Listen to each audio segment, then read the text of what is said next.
I'm Ian McClean, founder of Flow Group and Greenline Conversations. This podcast has grown out of the chaos that's been thrust upon us, and in it, I share the best of 25 years of helping leaders in business organizations deal and cope with change. So, as you're out there, busy making sense of it all, trying to cope and repurposing your organizations, I'm hoping that some of this will provide some help, some of the time. I'll keep it deliberately short because I know you're busy. Let's dive in. So welcome to the final episode of 2021. Do you ever notice when you get to the natural end of a period that you're prompted to look back to where it all began? And I can remember when I started the very first episode of Leadership in Chaos from self-isolation way back in March 2020. One of the things that many people asked me was, well, why did you start a podcast about chaos when it's all going to be over by the summer? And then when it wasn't over by the summer, I had some people that by September came back and said, well, by the time we go back to school and we're back to normal again, it'll all be over. So why start a podcast about chaos? This began to prompt the idea of the desire, belief, almost necessity we have for things to be normal. This desire is reinforced by where we were at precisely this time last year as a global society. We believed we'd be back to normal by 2021. At the start of December last year, mid-December, we believed it's all over. We have done our penance with the pandemic. 2020 was the annus horribilis that we can safely put behind us. And in the new year, we'll be back to the new normal. Yet, here we are, another year on, with case numbers rising exponentially, restrictions being imposed across the globe, with a form or a feeling of Groundhog Day déjà vu. And instead of having the comfort of all the answers, we've just got even more questions. And even just before Omicron catapulted us back into a new state of chaos, the conversation was all centering around the return to office.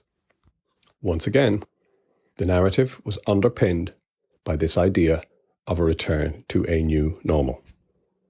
From a leadership perspective, this unquestioning idealizing of the promised land of a new normal is one of the most unhelpful and misrepresentative tropes, for all that it is one of the most natural and human conditions. I say natural and human because it is at the core of our most primal human fears, that of the loss of control, and counterbalancing that by the need for certainty. So this striving constantly for the new normal is nothing more than an unconscious psychological device to provide us with and keep us sane. However, the flaw is that built into it is the assumption that things will be normal. And here's the news. Things will never be normal. In fact, things have never been normal. This desire and expectation for normal is not just a pandemic thing. One of the most common remarks that I've heard consistently over the past 30 years of dealing with leaders and leadership is something that goes like the following. I can't wait for this project to be over, or this merger to be over, or this transformation to be over, so that we can get back to some sense of normality. And in each and every case where I heard a remark like that, they all had one thing in common. Normal never happened. Because what's normal is change. And change is always associated with chaos. And then it's only a matter of whether it's a small c chaos, or like in the current pandemic or COVID, it's a capital C. Now, BC, or before COVID, all the talk was about a VUCA world. VUCA standing for volatile, uncertain, complex, and ambiguous. But VUCA itself wasn't new. In fact, it dates back to the mid-1980s and was used by the US Military Academy to describe the circumstances and the conditions that prevailed during the Cold War. Prior to that, again, I can remember in our political environment in Ireland, we had an era which was called the Gubu era, which stood for grotesque, unbelievable, bizarre, and unprecedented. Just another acronym lover's method of reflecting the chaos. You see, in summary, normal, or what we mean by normal, which is some calm level of stability, that normal never happens. It's just an illusory crock of gold that never appears at the end of the rainbow, and it's there to make our present discomfort feel somehow bearable.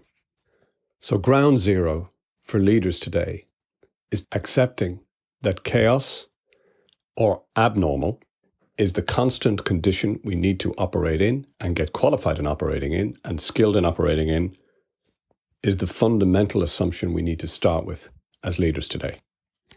And the reason that's hard to reconcile for us is that it goes against our unconscious primal fears and needs, and moreover, it makes us feel uncomfortable. So as CrossFit neatly summarized in their slogan, we need to, as leaders, get comfortable with uncomfortable. One useful guide for the mindset required for this is recorded in Jim Collins's work around good to great. Specifically, he identified that all leaders who mobilized their enterprises from good to great had in common that they had to endure, encounter, and deal with great adversity along the way. Ironically, the adversity was critical to their success in the long run. As Douglas Malloch's poem records, good timber does not grow with ease. The stronger winds, the stronger trees. There were two things that characterized the leaders who overcame adversity in terms of how they approached it. The first was an unwavering belief that they would, in the end, prevail. But significantly, they didn't just take refuge in that unwavering belief. In addition to that, they accepted and dealt with the brutal facts of the reality that they were facing in the present. This duality, which is apparently paradoxical, is sometimes labeled the Stockdale paradox. And the name refers to an Admiral Jim Stockdale, who was the highest-ranking US military officer who was taken prisoner during the Vietnam War and was tortured systematically over an 8-year period between 1965 and 1973. He had no rights as a prisoner, there was no release date, and there was no certainty as to whether he would ever or even survive or see his family again. His book on the subject, In Love and War, is a very harrowing read. It's depressing enough, even when you know the end of the story. His answer to the question subsequently of how he survived is very telling. He said, "I never doubted, not only that I would get out, but also that I would prevail in the end and turn the experience into a defining event of my life, which in retrospect I would not trade." The key about this is how he treated the present. He didn't treat the present with woe or pity or resignation. He used the present to understand what he could learn from it and how he might then be able to use that for better effect at a future time. When he was asked further the question, who didn't make it out, his response is, "Oh, that's easy. The optimists." The optimists, they're the ones who said, "We're going to make it out by Christmas." And Christmas would come, and Christmas would go. And then they'd say, "We'll be out by Easter." And Easter would come and go. And then Thanksgiving. And then if not then, it would be Christmas again. They died of a broken heart.